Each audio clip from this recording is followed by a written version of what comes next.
Здравствуйте, друзья! Мы неустанно продолжаем исследовать немецкие города. И сегодня наша нога ступила на земли Оденвальда, в город Хеппенхайм, где историческая часть города выглядит как на открытках, а замок на горе переносит сразу в состояние средневековья. И несмотря на то, что город очень маленький, в течение истории он смог дать Германии и всему миру много полезного и интересного. Об этом, обо всем и обо многом другом в нашем выпуске.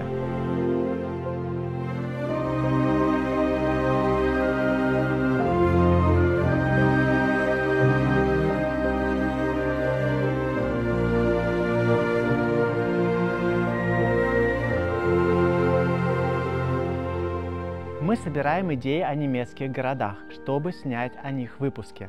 Если вы живете в одном из таких сокровищ и можете помочь с организацией, с контактами, пишите в комментариях, мы рассмотрим эти варианты. А сейчас же мы погружаемся в историю и в красоту города Хеппенхайма. Давайте начинать. Поехали! Хеппенхайм находится на западе Германии, южнее от Франкфурта на Майне, на склонах Оденвальдских гор.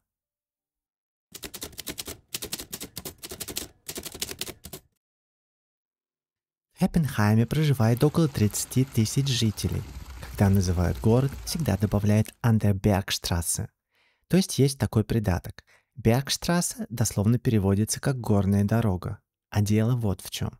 Дорога, соединяющая Дармштадт и Хайдельберг, называется Bergstraße. Это старая римская дорога. Она была одной из важнейших на логистической карте римлян, которые правили здесь долгое время. Так вот, город Хеппенхайм лежит именно на этой старой римской дороге, поэтому так и называется Heppenheim an der Bergstraße. А рядом с городскими воротами есть макет города, который показывает, как город выглядел в Средневековье. Здесь мы видим городскую защитную стену, видим кафедральный собор и узкие переулочки. А вот это фотография города, как он выглядел в 1620 году.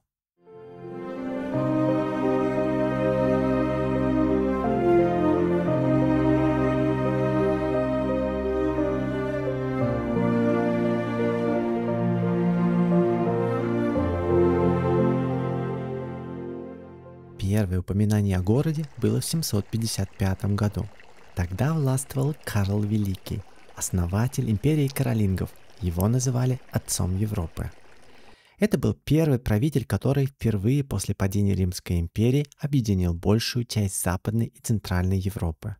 Еще при жизни современники называли его «маяком христианского мира».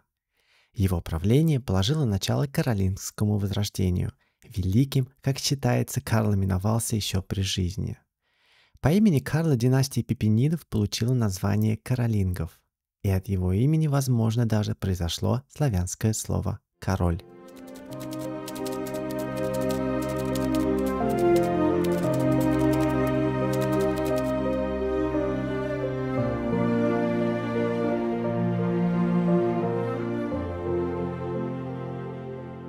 Так вот, Карл Великий подарил весь этот регион императорскому монастырю Лорш. Лорш – это соседний городок. А городской устав, по-немецки Stadtrecht, город получил лишь в 1318 году, спустя 500 с лишним лет после первого упоминания о городе. В средние века предоставление городского устава было важным шагом для развития поселения в город.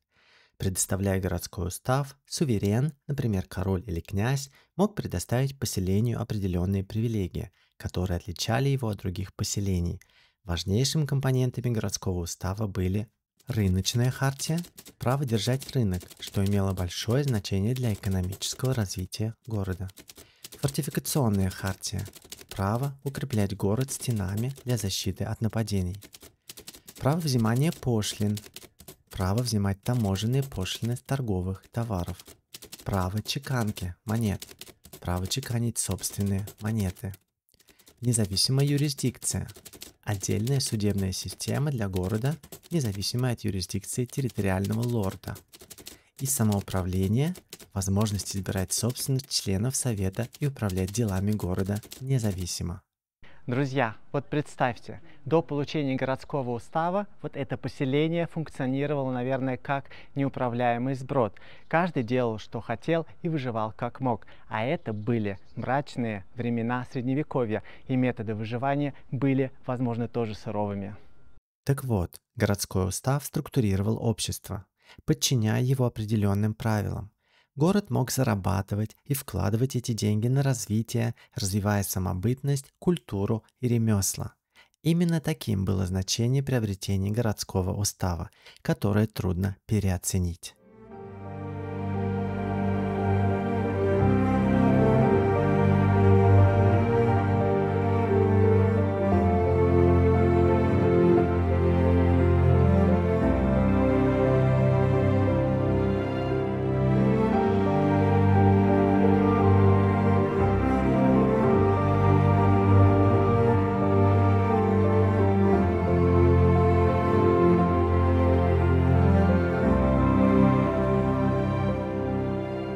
Сейчас мы находимся в так называемом ленивом районе, и здесь проживал в те времена судебный пристав.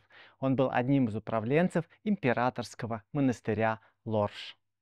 В средние века судебного пристава называли словом «фаут», поэтому этот район назывался Фаутесвертель, район Фаутес.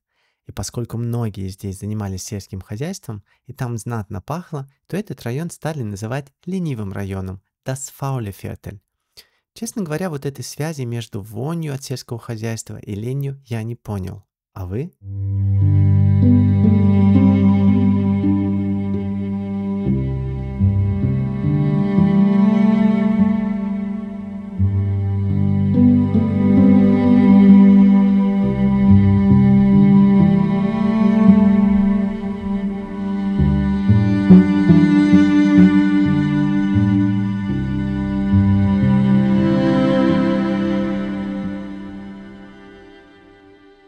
Вот этот дом был построен в 17 веке, и раньше здесь была кузница, и кузнец мог подковывать лошадей даже в дождь, вот под этим крыльцом.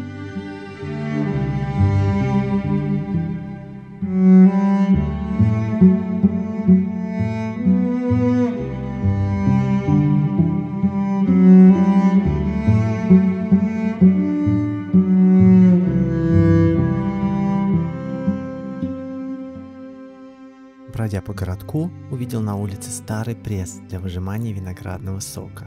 Датируется аж 1867 годом. Вот это раритет.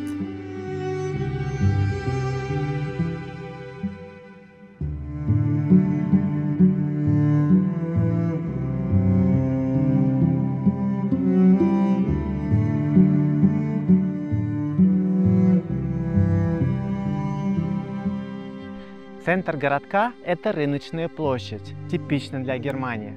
Здесь мы видим двух- или трехэтажную фахверковую застройку, которая была построена после первого пожара в 1693 году. Нижние этажи этих домов приблизительно на 100 лет старше верхних, потому что новые фахверковые дома строили на основе старых уцелевших после пожара. Это городская ратуша. Нижняя часть здания была построена в 1550 году, а верхний фахверк датируется началом 18 века. Традиционно на таких площадях много маленьких ресторанов. Иногда действительно нужно везение, чтобы было свободное местечко, так как туристы, да и многие местные любят помедитировать за бокалом вина в такой умиротворяющей атмосфере.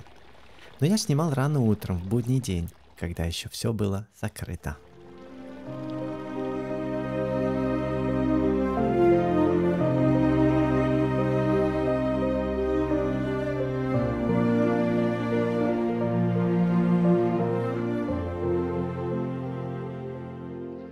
А вот в этом здании была аптека, в которой Юстус фон Либих, тогда будущий немецкий ученый, проводил много времени в процессе обучения.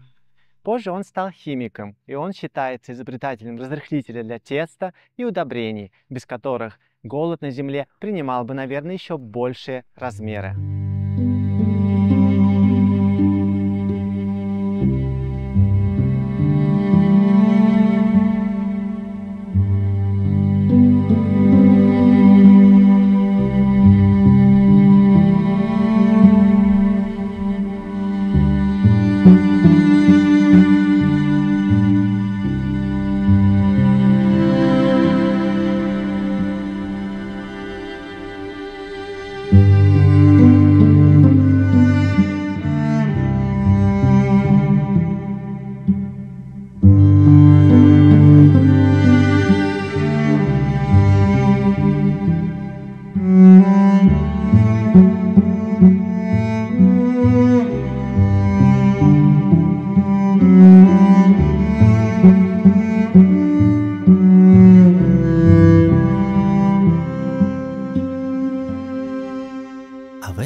справа родилась Маргарет Берг.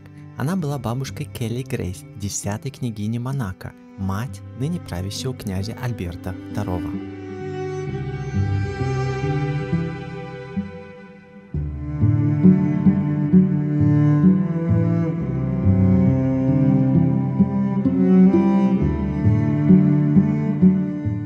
А вообще, город еще известен тем, что в нем родился 4-кратный чемпион мира формулы Себастьян Феттель.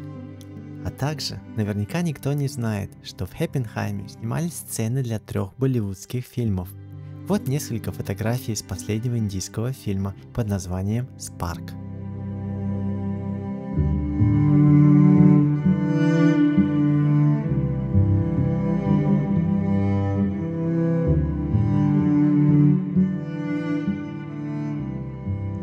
Здесь обязательно нужно походить по переулочкам, и там можно найти очень много интересненького.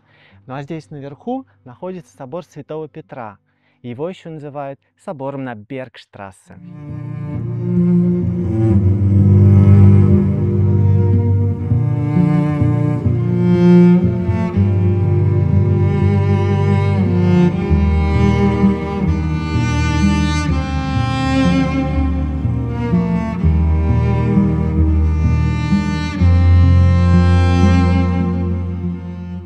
Боковой алтарь очень интересный.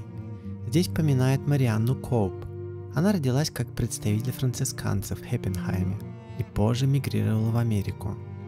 В 2021 году была причислена к лику святых католической церкви, потому что в течение 30 лет она заботилась об изгнанных больных проказой на почти недоступном полуострове рядом с Гавайями. А Роберт Льюис Стивенсон написал роман «Остров сокровищ». Он посетил Марианну Коуп и сопровождал ее в заботах в течение недели, и в честь нее написал еще стихотворение.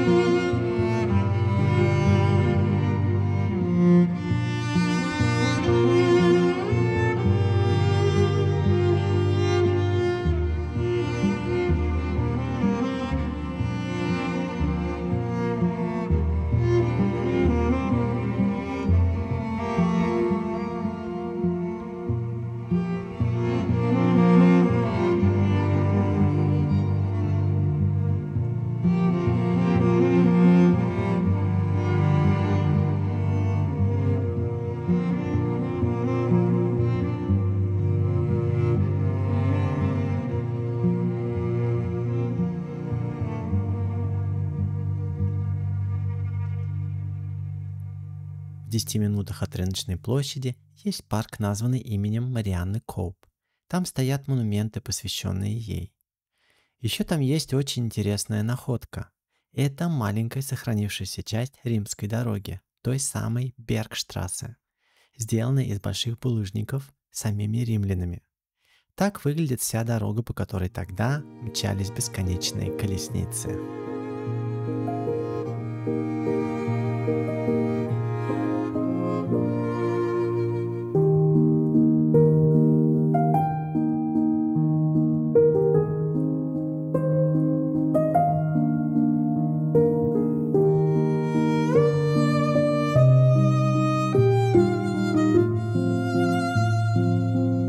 На холме стоит крепость Штаркенбург. В 1065 году Ложское аббатство, которому изначально подчинялся город, построило замок Штаркенбург как оборонительную крепость на холме высотой в 300 метров. Замок, в честь которого весь регион долгое время назывался Оберамт Штаркенбург, является одним из старейших в западном Оденвальде. Первоначально построенный как римский форт, состоящий из деревянных конструкций и оборонительных стен, он был расширен в первую очередь под властью курфюршества Майнца. Далее крепость была дополнительно расширена и расстроена. Сейчас в крепости находится Югендherberge. Это такой молодежный отель, куда обычно приезжают школьники и студенты. Но я поднимался наверх не только из-за крепости, но и из-за видов на прекрасный Оденвальдский регион.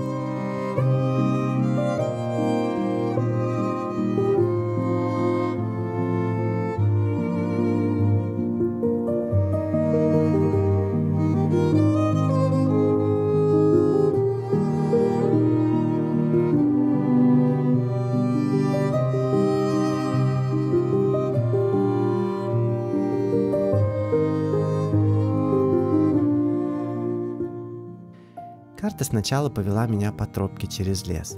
В конце концов тропка закончилась, и пришлось возвращаться вниз на дорогу. Пара царапин и блуждание туда-сюда стоили того.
Самый красивый переулок в городе – это Шункенгассе. Здесь все дома построены в 18 или в 19 веке. Раньше это была шумная торговая улочка с обилием магазинчиков и торговых лавочек, но сейчас это жилая зона, и здесь очень романтично.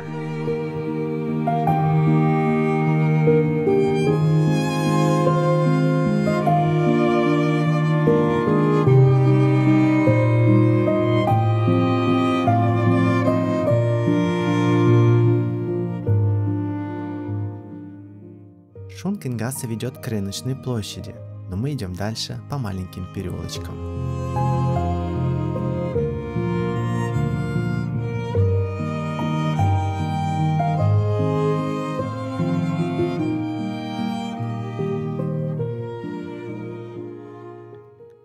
В 17 веке на бывшей крепостной стене тогдашний граф построил замок.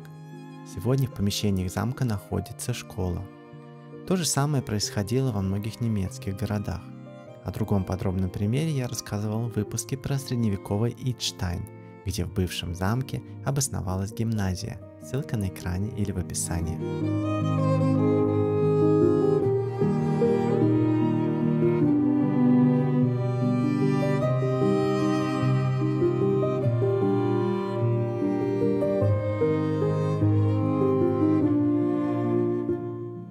А вот эта маленькая улица называется Маленький ручей.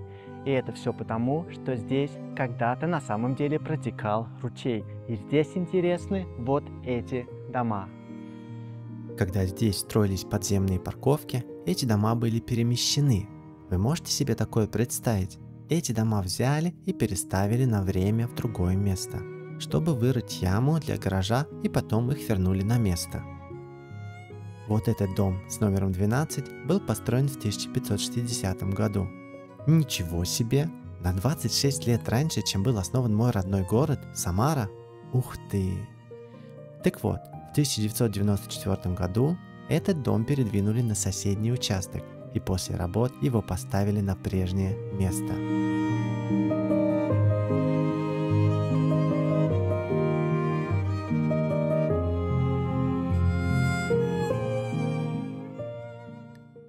Дом с номером 14 был построен еще ранее, в 1430 году. Это самое старое сохранившееся фахверковое здание в городе. Для постройки подземного гаража этот дом вообще разобрали на бревна и потом снова собрали, как какую-то игрушку Лего. Должно быть, в средневековье этот переулок был страшным местом из-за того, что здесь тек ручей, здесь было узко, влажно и мрачно. Сегодня же здесь очень красиво, так же, как и во всей исторической части города. Здесь можно долго шататься по переулкам, находя интересные вещи.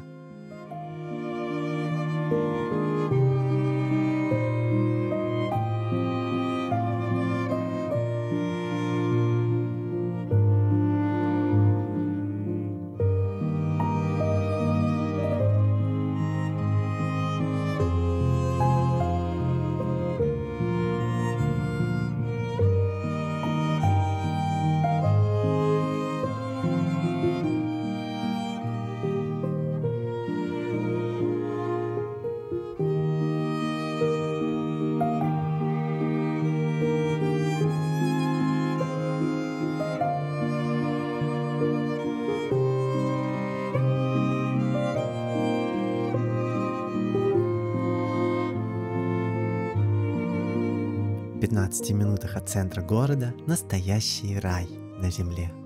Здесь так красиво и приятно. Жалко, что только нельзя было купаться. К сожалению, в Германии с этим всегда сложности. Но здесь есть Biergarten, так называемое кафе, где как минимум можно приятно посидеть, а дети рядом могут порезвиться на площадке.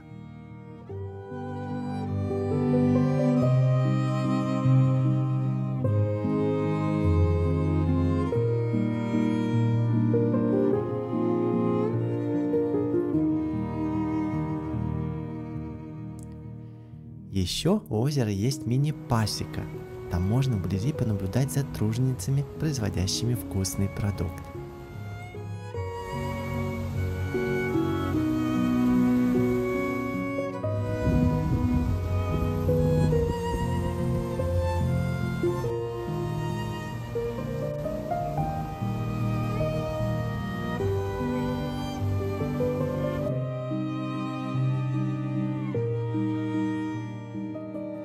А здесь можно открыть дверцу и увидеть пчел совсем близко. Меня это очень впечатлило.